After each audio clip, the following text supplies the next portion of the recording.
The world of Yakí.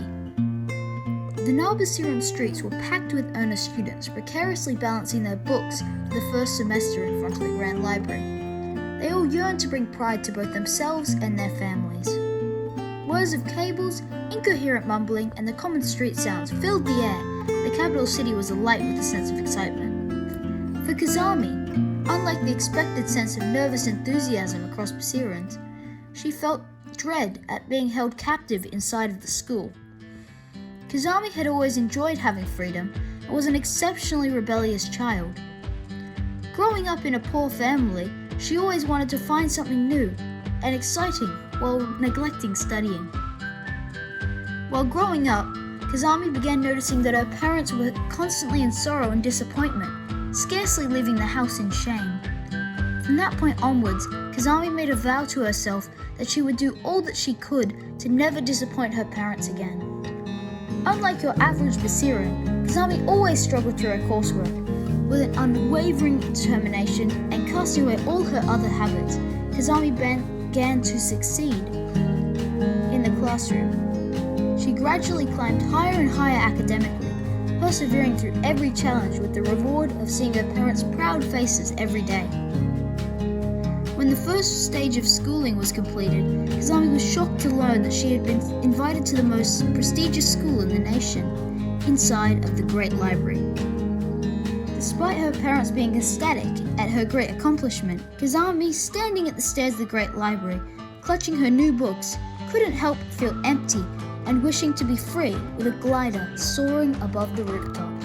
Kazami entered the library. She couldn't help but marvel at the sheer size of it, whereas the other poshly dressed academics walked along like it was no big deal.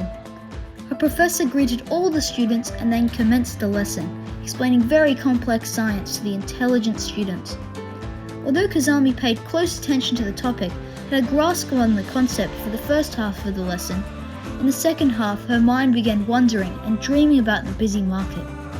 She found herself captured and enthralled by the bright colours, mixed aromas, and busy noises, and found herself well behind at the end of the first lesson. As well as falling behind, many of the snobby, stuck-up, wealthy kids wanted nothing to do with Kazami and her shabby outfit. Throughout the next few weeks, Kazami remained behind in all of her subjects and sat in solitude during her breaks. Alongside her understanding, her motivation for learning was slipping away.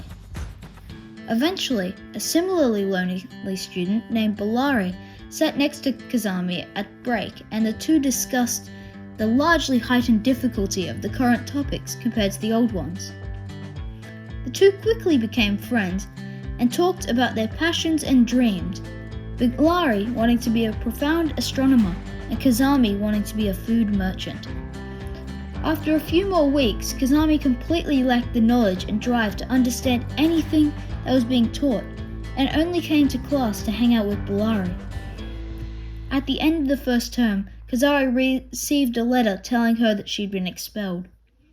Despite the agony she should feel, Kazami's mind was alight with the dreams of the market. After Kazami took a few days off at home, Bellari found the house and proposed a crazy idea to fund the market stand.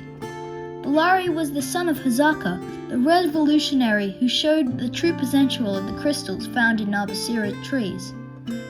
His father's immense success left Bellari with a healthy sum of money.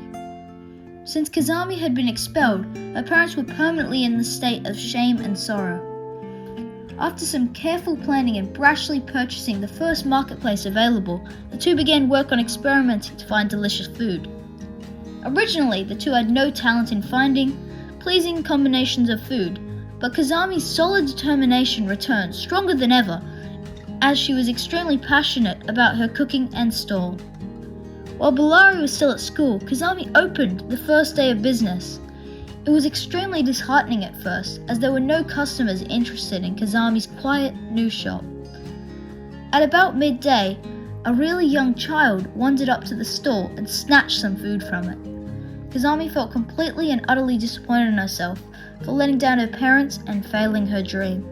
After a bit of brooding, Kazami saw the kid arrive again next to their parent. The adult profusely apologized and purchased some food from them for themselves. Within an hour, Kazami's small little stand had a line around the city block. A few days later, Kazami's parents asked her to cook for them, seeing if their daughter was really good at what she loves, and accepted her choice of career over a delicious meal.